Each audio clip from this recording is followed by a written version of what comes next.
നിങ്ങളെന്താ പാർട്ടി പത്രം നിർത്തിയാ? അത് നിർത്തി. അവന്മാർക്ക് തോന്നിയ പോലെയാണ് നിലപാട്. ഇന്നലെ എഴുതിയ വാർത്ത ഇന്ന് മാറ്റി എഴുതും.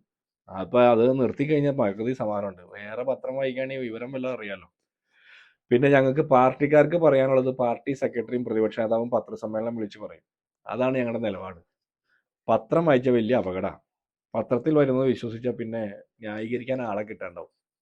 അപ്പൊ വിദേശ നിക്ഷേപം നിങ്ങളുടെ നേട്ടാണെന്നല്ലേ നിങ്ങൾ അന്ന് പറഞ്ഞേ? അന്ന് ഞങ്ങൾ അങ്ങനെ പറഞ്ഞേ. ഞങ്ങളുടെ ലേഖകന് ചെറിയ അബദ്ധം പറ്റി. സർക്കാർ മാറിയത് അദ്ദേഹം അറിഞ്ഞില്ല.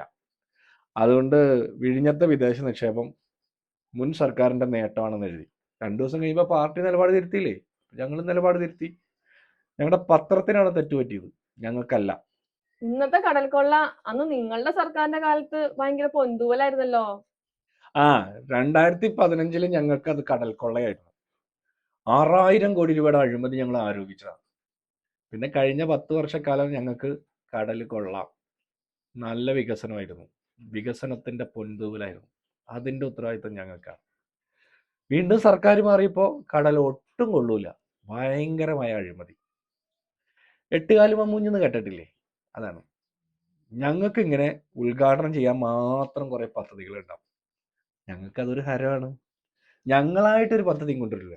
അന്ന് അദാനിയപ്പോ നിങ്ങളെ പാർട്ട്ണർ ആയിരുന്നില്ലേ? അന്ന് പാർട്ട്ണറൊക്കെ ആയിരുന്നു. ആ 10 വർഷക്കാലത്തെ മധുവിധു കഴിഞ്ഞു. മനസ്സിലായോ?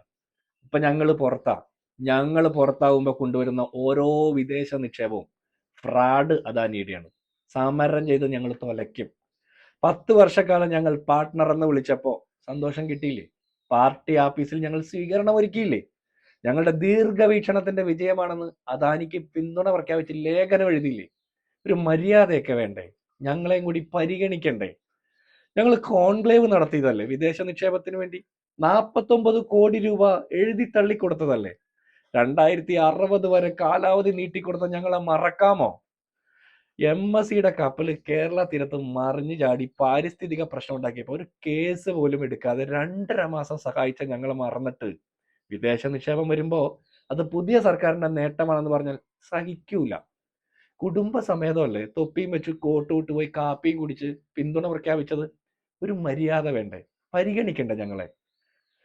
മത്സ്യത്തൊഴിലാളികളെ വെള്ളത്തിൽ മുങ്ങി മരിച്ചപ്പോ ഞങ്ങളും BJP-ക്കാരും കൈകോർത്ത് പിടിച്ചാണ് ഈ ഫ്രാഡ് അദാനിയെ അന്ന് സംരക്ഷിച്ചത്. അന്ന് ഞങ്ങളുടെ പാർട്ട്ണറായിരുന്നു. ഇന്ന് ഞങ്ങളുടെ പാർട്ട്ണറല്ല. സമരം ചെയ്ത് തൊലയ്ക്കും ഞങ്ങള്. വാരിക്കുന്തം എറിഞ്ഞ് കടലിൽ വീഴ്ത്തിക്കളയും. തുറമുഖമല്ല, കപ്പലല്ല, എന്ത് തേങ്ങയായാലും ഞങ്ങളുടെ സമരത്തിന്റെ മുമ്പിൽ പിടിച്ചു നിൽക്കാൻ ഒരു കോർപ്പറേറ്റിനും സാധിക്കില്ല. മുതലാളിത്തം തൊലയട്ടെ, ബൂർഷാസികൾ തൊലയട്ടെ. അവസാന ബൂർഷാസിയെയും വീഴ്ത്തുന്നത് വരെ ഞങ്ങളുടെ വാരിക്കുന്തം ഞങ്ങൾ രാഗി മിനുക്കി എറിഞ്ഞുകൊണ്ടേയിരിക്കും. അപ്പൊ ഒന്നുകൂടി പാർട്ടി ഓഫീസിൽ വന്നാൽ തീരാവുന്ന പ്രശ്നമല്ലേ ഉള്ളൂ? ചിലപ്പോ തീരും. 2015 ഡിസംബർ മാസം 5-ാം തീയതി ഞങ്ങളുടെ പാർട്ടി ഓഫീസ് കയറിയില്ലേ? സാക്ഷാൽ അദാനി കയറിയ ആദ്യത്തെ പാർട്ടി ഓഫീസ് ഞങ്ങളുടെയാ ഈ രാജ്യത്ത്. ഒന്നുകൂടി വന്ന ചിലപ്പോ പരാതിയൊക്കെ മാറും. വീണ്ടും ഞങ്ങൾ പാർട്ട്ണറാക്കാം. പക്ഷെ വരണം.